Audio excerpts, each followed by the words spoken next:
अस्सलामुअलैकुम to all, welcome to my YouTube channel. आज का lesson number 4 preparation of aggregate base course. आज मैं आपको स्टेप बाय स्टेप बताऊंगा कि प्रिपरेशन किस तरह की जाती है एग्रीगेट बेस कोर्स की। आप ये देखें, ये मटेरियल हमने डंप करने के बाद इसको ग्रेडर की मदद से स्प्रेड कर दिया है और हमने लेवल्स लगा दिए हैं। सर्वेयर जो है वो लेवलिंग इंस्ट्रूमेंट की मदद से इसके लेवल्स लगा देता है। वो लेवल्स लगा दिए।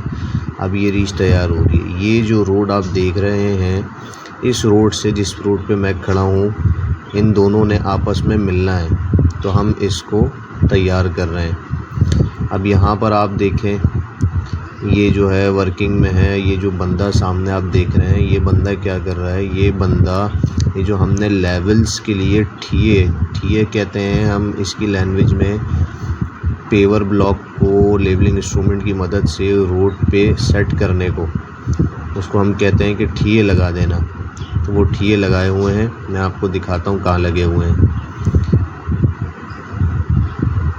आपको मैं दिखाता हूँ। पहले मैं आपको सेंटर का ठिया दिखाता हूँ कि सेंटर में हमने निशान कहाँ लगाए। ये देखें, ये सामने ये ठिया लगा हुआ है, इस पे लेवल लगाया हुआ है, लेवल पे सेट है। अभी लेफ़्ट साइड का देखें, ये लेफ़्ट साइड का लगा हुआ, इसी तरह राइट साइड का लगा हुआ है। ये हर 50 फीट पे, ये 100 फीट पे, जहाँ पे इजी हो वहाँ पे ये जो है वो, जहाँ पे कर्व ना हो, स्ट्रेट एरिया हो, तो 100 फीट पे, वरना 50 फीट्स पर हम ये तीनों साइड्स पर 2 एजेस और एक सेंटर पे निशान देते हैं। अच्छा, इसकी जो डंपिंग होती है वो कैलकुलेट करने के बाद रोड की विड्थ, लेंथ और थिकनेस, उसके बाद प्लस करते हैं 25% जो कॉम्पैक्शन मार्जिन होता है।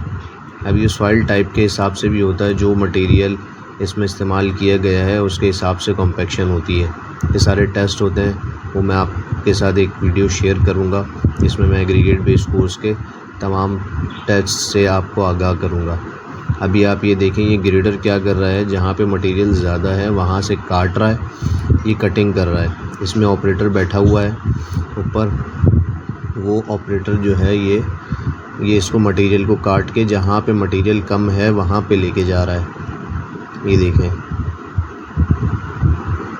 ये मटेरियल कट रहा है। अब ये लड़का, आप देखें, ये लड़का क्या करेगा, अब यहाँ पे चूना डालेगा। कहाँ पे डालेगा? लाइम पाउडर ये डालेगा जो ठिए लगाए हुए हमने। ये देखें, अब ये आया, ये ठिए। इससे ये होता है कि ग्रेडर वाले को पता चलता है कि यहाँ पे मेरा निशान है और मैंने अपना जो ग्रेडर का ब्लेड है वो इस तरह नहीं करना कि ये निकल जाए। अब आप ये देखें, वो रीच जो है वो बराबर हो गई थी। अब इसके बाद ये बाउज़र की मदद से स्प्रिंकलिंग हो रही है, इस पर स्प्रिंकलिंग हो रही है। और इस स्प्रिंकलिंग का मकसद यही है कि सरफेस जो है वो हमारी जितनी स्मूथ हो सकती है उतनी स्मूथ आए, ताकि एसफॉल्ट जो है वो हमारा एज़ पर कैलकुलेशन आ सके। अच्छा, ये पानी सिर्फ इस दफ़ा नहीं लगाया जा रहा, ये पानी जब हम ग्रेडर से डंपिंग करने के बाद स्प्रेड करते हैं, मिक्सिंग के दौरान भी पानी लगाया जाता है। अब ये सरफेस पे जो है वो पानी लगा रहा है, फिर इसके बाद इस पर रोलर चलेगा। रोलर क्या करेगा? इसको कॉम्पैक्ट करेगा। पहले एक दफ़ा इस पर रोलर चल गया है, अब ये दोबारा हम इस पर रोलर चलाएंगे।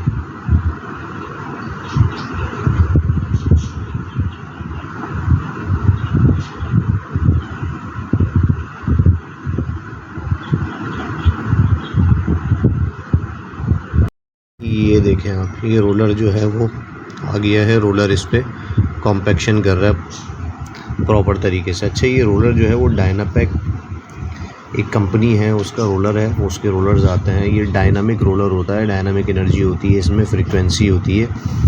उस फ्रीक्वेंसी के हिसाब से ये जो है वो इसकी कॉम्पैक्शन करता है रीच की। और ये जो है वो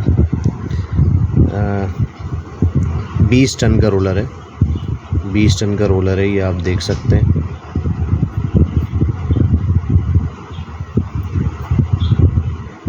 ये कॉम्पैक्शन करेगा इसकी। अच्छा, पीछे जाते हुए ये जो है वाइब्रेशन नहीं देता, आगे आते हुए वाइब्रेशन देता। अगर पीछे जाते हुए देगा तो ये रीच जो है वो ख़राब हो जाएगी।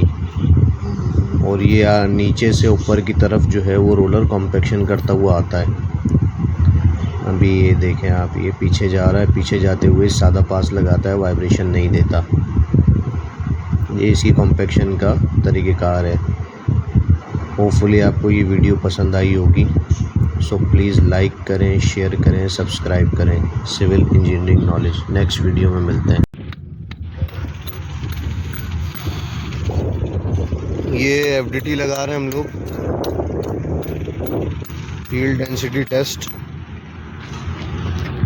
ये जो है प्लेट है, ये इसके पास चिज़ल है, ये हैमर है, वो सॉफ्ट ब्रुश है, नैलोन ब्रुश, एक स्कोप है और एक सैंपल बैग है। ये आपका कोन एपरेटस आ गया। ये इसकी डेंसिटी लिखी है, डेंसिटी नहीं सॉरी, इसका जो है वो कैलिब्रेशन की वैल्यू लिखी है 1605। ये वेट मशीन आ गई।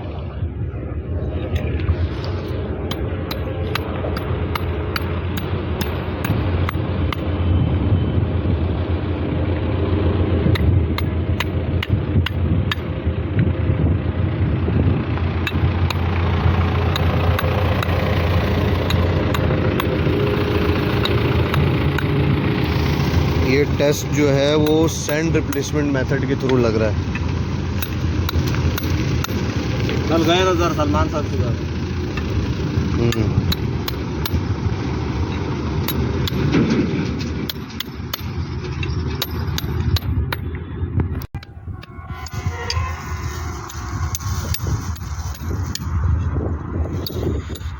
अच्छा, इसको जब एक्सकेवेट करते हैं तो ये कोशिश करते हैं कि इसका मटेरियल बाहर ना आए। इसका मटेरियल बाहर आता है तो इसके वेट में मसला बनता है।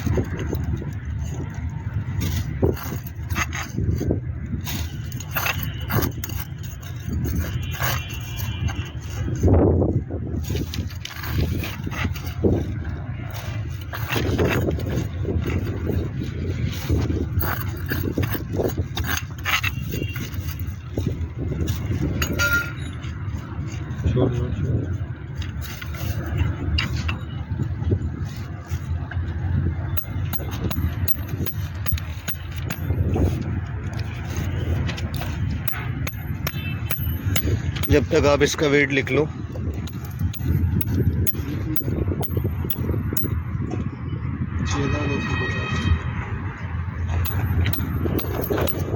ये इसका कोन का इनिशियल वेट हम ले रहे हैं। ये यहाँ पर आ रहा है 6250 ग्राम्स। ये इनिशियल वेट आ गया कोन का।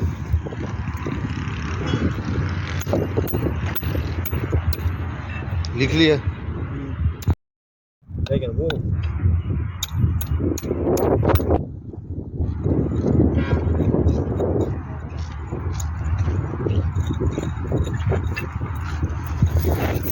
छः इंच से ज़्यादा नीचे नहीं करना इसको। नहीं 6 इंच ही।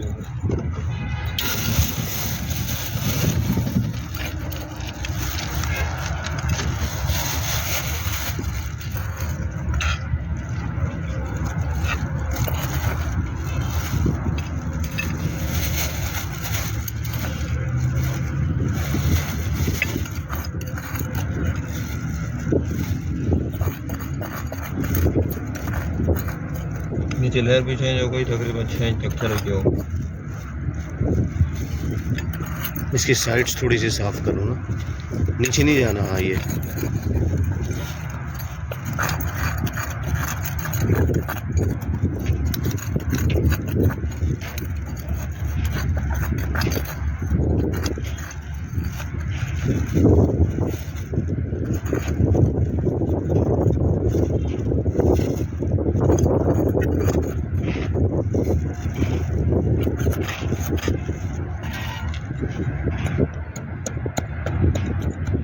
बड़ा पत्थर तो नहीं आया ना? नहीं।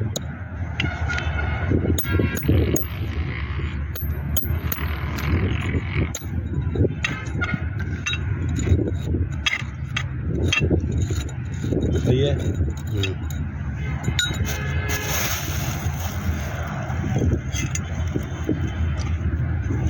वो बहुत जल्दी लगाते थे, वो साले जो आते थे ना, वो लड़के।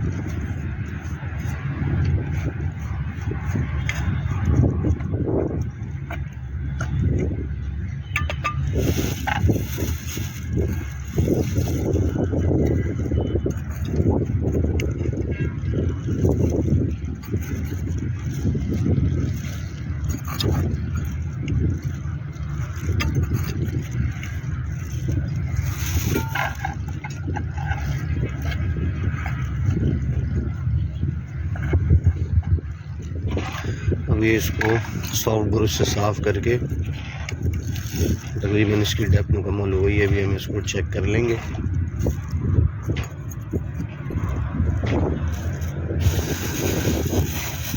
मेजर कर लेंगे डेप्थ।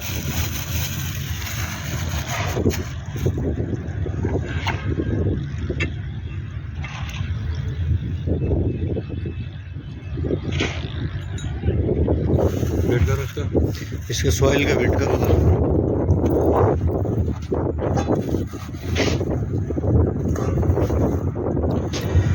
ये हमने सॉइल का वेट किया, ये आ रहा है 4950 ग्राम।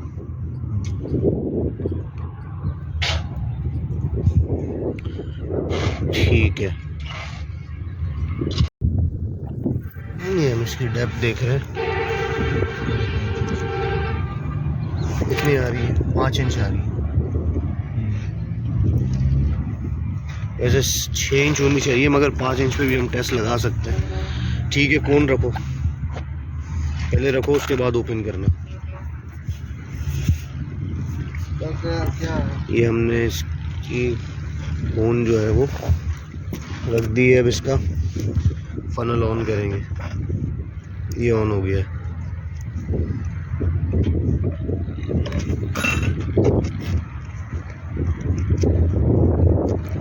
अब ये सैंड जो है वो पिट में जा रही है हमारी। इसका वेट लिखो 4950।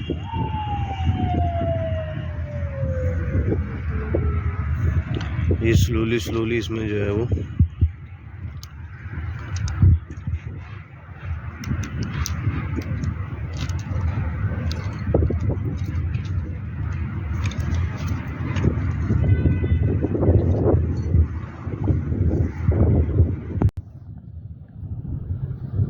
ठीक है, इसको रखो, उसका वेट चेक करो।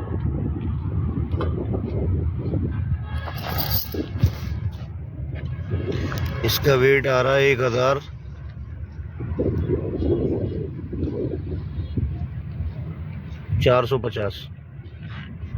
1400।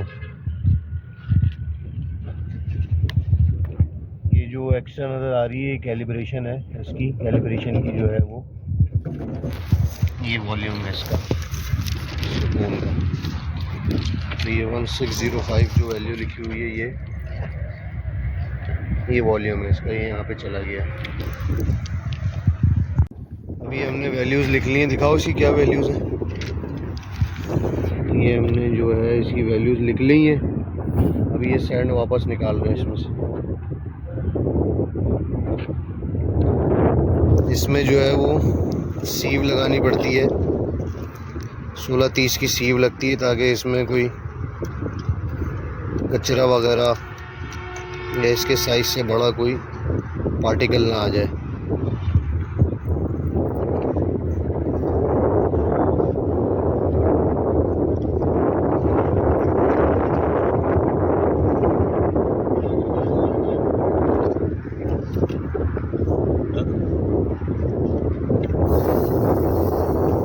गिराओ नहीं यार, गिराओ।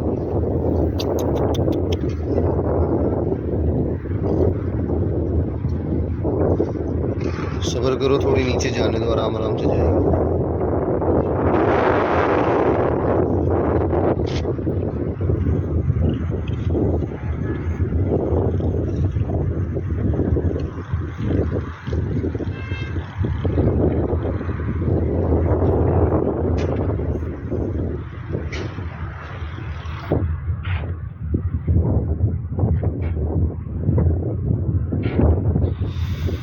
इसकी डेंसिटी हमने ली हुई है 1.44, इसकी सैंड की डेंसिटी है।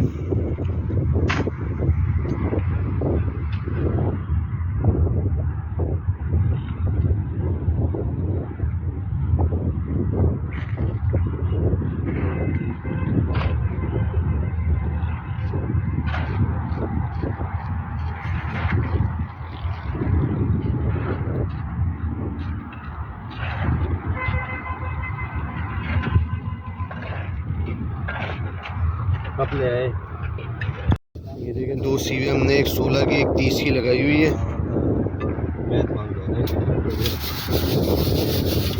इसमें से पास कर रहे हैं इसको सैंड को।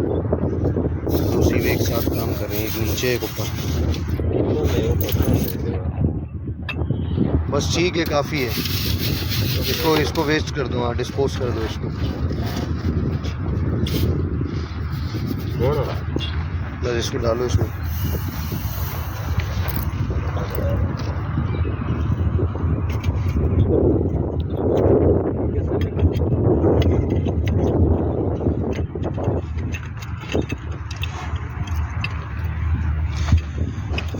इसका रेजिडुअल वेट क्या आया था?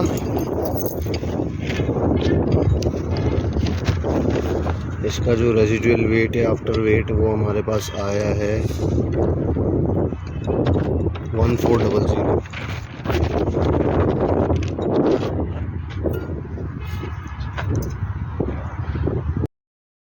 अस्सलामुअलैकुम, hello friends, welcome to my YouTube channel. आज एक बड़ा मसला हल कर दिया है, how to perform FDT and how to do calculation. Step by step procedure है। मैंने इसमें कुछ पिक्चर्स जो हैं वो लगाई हैं साथ एफडीटी परफॉर्म करते हुए, जिन पे मैं बता रहा हूँ कि क्या क्या एक्टिविटीज़ हो रही हैं। और उसके साथ साथ जो है वो मैंने कैलकुलेशन भी कर दी है कि किस तरीके से कैलकुलेशन करके हम अपना डिग्री ऑफ कॉम्पैक्शन मालूम करेंगे। तो आप इसको देखें, होपफुली कि आपको ये वीडियो पसंद आएगी। Thank you. ये देखें, ये बंदा यहाँ पे पिट एक्सकैवेट कर रहा है, इसके हाथ में हैमर और चिज़ल है। अब यहाँ पे पिट एक्सकैवेट कर रहे हैं, साथ साथ शॉपिंग बैग में जो है इसका जो मटेरियल निकल रहा है वो शॉपिंग बैग में डाल रहे हैं। अब ये जो है स्पीडी मॉइस्चर है बंदे के हाथ में, वो इसको शेक कर रहा है ताकि इसका मॉइस्चर कंटेंट पता चल सके कि इसमें मॉइस्चर कितना है। और ये साथ में इसके कोन मॉइस्चर, ये स्पीडी मॉइस्चर का बॉक्स पड़ा है। अब ये देखें, ये पिट को रिफ़िल कर रहे हैं और डिजिटल वेट मशीन पे इसका वेट कर रहे हैं। जो एक्सकेवेटेड सॉइल निकली है उसका वेट कर रहे हैं। ये आप लोग नोट कर लें। अब मैं आपको इसकी कैलकुलेशन बताऊंगा। की के साइड पे फील्ड डेंसिटी टेस्ट किन इक्विपमेंट्स के ज़रिए से परफॉर्म किया जाता है और किस तरह परफॉर्म किया जाता है, उसका मेथडोलॉजी क्या होता है या उसका मैकेनिज़्म क्या होता है। तो अब हम ये देखेंगे कि इसकी कैलकुलेशन किस तरह से की जाती है। Let's have a look. सबसे पहले तो आपको इसके कोड पता होना चाहिए। फील्ड डेंसिटी टेस्ट का जो कोड है आस्टो में T191 होता है और ASTM में D1556 होता है। ठीक है, ये हम आपको पता है इसलिए चेक करते हैं, एफडीटी इसलिए परफॉर्म करते हैं कि हमें ये पता चल सके कि हमारी जो सॉइल है उसकी कॉम्पैक्शन किस तरह की है, उस सॉइल की स्ट्रेंथ किस तरह की है। तो अब आप ये देखें, सबसे पहले तो यहाँ डिस्क्रिप्शन होती है। डिस्क्रिप्शन में आप जो भी डिटेल अपना डालना चाह रहे हैं वो डिटेल डाल दें। उसके बाद लैब नंबर आ गया, डेट ऑफ टेस्टिंग आ गई, चेनेज आ गई, यानी जिस चेनेज से मुराद ये होता है कि लोकेशन, जिस तरह रोड्स होते हैं उन पे चेनेजेस दी जाती हैं। लेयर नंबर आ गया। स्पेसिफिक ग्रेविटी हम लिखते हैं, उसकी मैं डिटेल आपको दूंगा कि वो क्यों लिखते हैं। सबसे पहले आप आ जाएं वेट ऑफ सॉइल पे। ठीक है, वेट ऑफ सॉइल पे आ जाएं। अब लेट सपोज टेस्ट 1 जो हमने लगाया था उसका जो हमारा वेट आया वो आया 5418 ग्राम्स और दूसरे का आया 3808 ग्राम्स। तो अब हम पहले टेस्ट नंबर 1 लगाते हैं। तो हमने यहाँ पे सॉइल का वेट लिख दिया 5418। उसके बाद इनिशियल वेट जो था कोन का वो हमने कर लिया। तो कोन का जो इनिशियल वेट है वो हमारा इनिशियल वेट आया 7870। उसके बाद रेजिडुअल वेट जो है, यानी आफ्टर जो वेट आया हमारा वो आया, यानी पिट फिल करने के बाद सैंड से, वो आया 3244। अब आप ये देखें, weight of sand plus cone in hole, D is equal to B minus C, B minus C. तो हम इसको करते हैं 7870 माइनस 3244। तो ये हमारे पास आ गया 4626। उसके बाद ये weight of sand to fill cone, इसको हम weight of sand cone calibration भी कह सकते हैं। ये हमारा जो है weight of sand cone calibration वो है 1564। Weight of sand cone calibration ये है 1564। तो हमने यहाँ पे 1564 लिख दिया। उसके बाद ये कह रहा है weight of sand to fill hole, तो F is equal to D minus E. D ये है, माइनस किया ई 1564, यानी 4626 माइनस 1564। तो ये हमारा आ गया weight of sand to fill hole 3062। 3062। अच्छा, यूनिट वेट ऑफ सैंड कितना है? ये हमारा ग्राम पर सेंटीमीटर क्यूब में है। ये सारी वैल्यूज जो है वो सब ये ग्राम्स में है। तो यूनिट वेट हमने सैंड का पहले से किया हुआ था, वो था 1.414। यूनिट वेट ऑफ सैंड 1.414 ग्राम पर सेंटीमीटर क्यूब। तो वो हमने एज इट इज लिख दिया 1.414। उसके बाद आप आ जाए वॉल्यूम ऑफ होल पे। वॉल्यूम ऑफ होल का जो फॉर्मूला है H is equal to F upon G. ठीक है, तो हमने क्या किया, F की वैल्यू है 3062। 3062 divided by G 1.414। 1.414।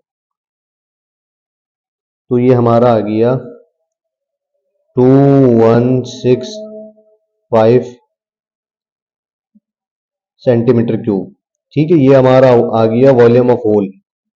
Volume of hole हमारा ये आ गया।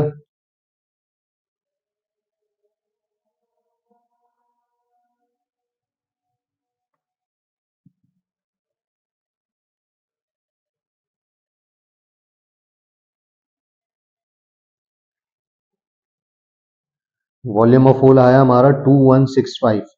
उसके बाद ये कह रहा है वेट डेंसिटी। वेट डेंसिटी का क्या फॉर्मूला है? I is equal to A upon H.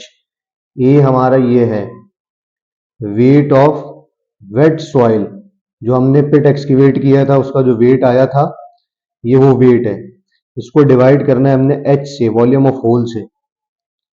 तो आए करके देखें, 5418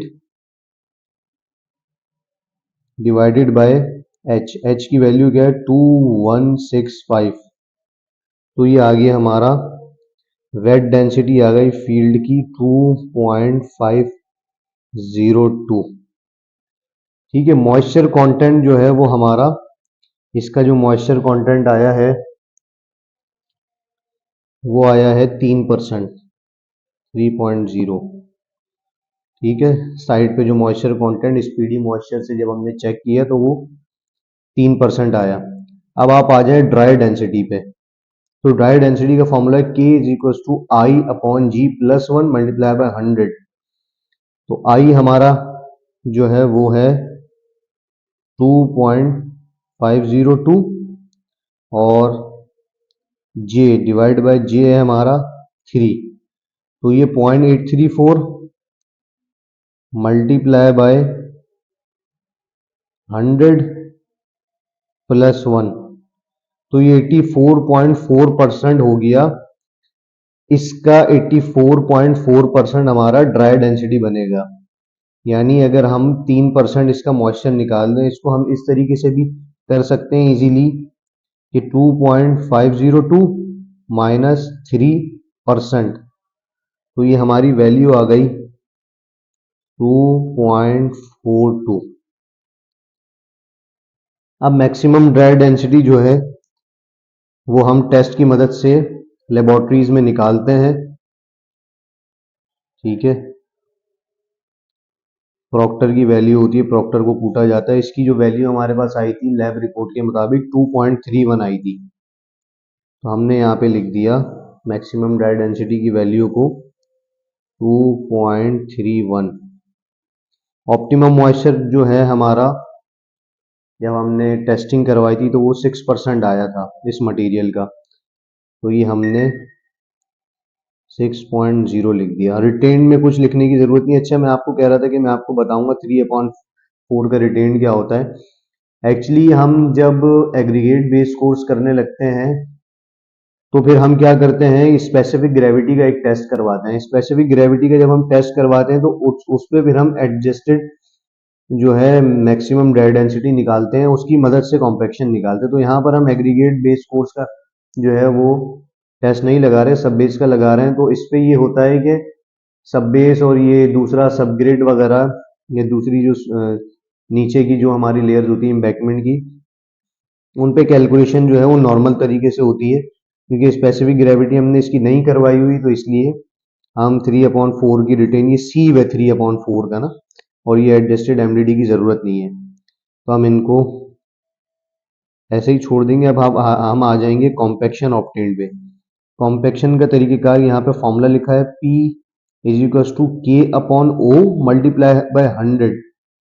तो हमारी K की वैल्यू क्या है 2.42, ये रही, डिवाइड किया O। अब O तो नहीं है हमारे पास, है L। अब हमने डिवाइड किया इसको L से 2.31, ये है हमारा L। इसको इससे डिवाइड किया तो ये आ गया 1.04 मल्टीप्लाई बाय 100, तो ये हमारा आ गया 104.7। ये क्या आ गया हमारा, ये हमारा कॉम्पैक्शन ऑब्टेन्ड हो गई। अब इसकी जो कॉम्पैक्शन रिक्वायर्ड है वो है 98%, तो हमारी 104 आ रही है। तो इसका मतलब ये है कि हमारी कैलकुलेशन सही है, 98 आनी चाहिए, 98 से अबव आनी चाहिए। तो ये 104.7% हमारी आ रही है, इसका मतलब ये हमारा ओके हो गया है। तो ये मैंने आपको एफडीटी का तरीक़ेकार बताया। इसी तरह हमारा दूसरा सॉइल का वेट आया था, वो सॉइल का वेट था हमारा 3808 ग्राम्स। उसी के हिसाब से ये सारी कैलकुलेशन हमारी एज इट इज़ हो जाएगी। तो ये मैंने आपको आज बताया कि किस तरीके से हम फील्ड डेंसिटी टेस्ट की कैलकुलेशंस को करते हैं, साइट पे किस तरह परफॉर्म करते हैं, उसके बाद कैलकुलेशंस किस तरह करते हैं। होपफुली आपको ये वीडियो पसंद आई होगी। So please like my channel, share and subscribe for more videos. Thank you.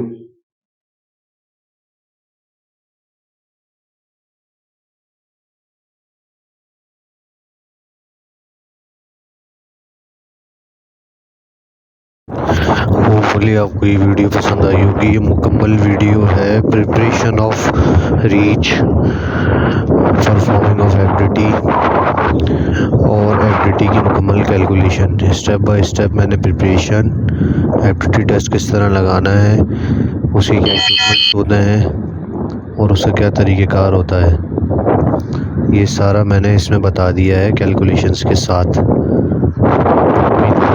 Video पसंद आई होगी, so please do like, share and subscribe my YouTube channel civil engineering knowledge. Thank you.